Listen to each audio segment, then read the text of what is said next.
একজন প্রবাসীর কাছে পার্সোনালি 2-3টা মোবাইল থাকে। ও মা গো, তোরা কত বড় লোক, তোরা কত বড় লোক। তোরা টাঙ্কি সাপ করতে করতে মরুভূমির ভিতরে তোদের ফুটকি হুগাইয়া একদম মনে করছো ছোট হয়ে রয়েছে। আগে ফুটকি সামাল, এরপরে 2-3টা মোবাইল লয়ে যাইস। শুয়ারের বাচ্চাগুলা কাঙ্কির বোলারা এবারই করতে করতে তোদের ফোনদের চামড়া ক্ষয় হয়ে গেছে। আর তোরা দেশে আসার সময় 5টা মোবাইল নিয়ে আসবি না। তোরা হইলি চোরাকার বাড়ি স্মাগলার। তোরা 5টা মোবাইল নিয়ে এসে 4টা মোবাইল বিক্রি করে দিবি। ওই যে কিস্তির টাকা আছে না তোদের, কিস্তির টাকা পরিশোধ করার জন্য তোরা আবার বড় বড় লেকচার দেশে দরবেশ বাবা বানাইছো এদেরকে। মূর্খের বাচ্চাদের কারণে বাংলাদেশের ভাবমূর্তি ক্ষুণ্ণ হইতেছে। প্রবাসী ভাই বোনেরা শুনেন, মান্দারপোলা কি বলতেছে প্রবাসীদেরকে নিয়ে। সে ওইটা জানে না যে প্রবাসীদের হাত করেছে টাকা দিয়া ওরা গুলিস্তানের মধ্যে 100 বার বিক্রি করা যাইব আর কিনা যাইব। সে প্রবাসীদেরকে নিয়ে কি বলে, মান্দারপোলা।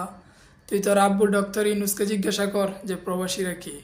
প্রবাসীদের রেমিটেন্স দিয়ে দেশ চলে, তুই এইদিকে এসে প্রবাসীদেরকে বলতেছিস কি সব ধরনের কথা। মান্দারপোলা।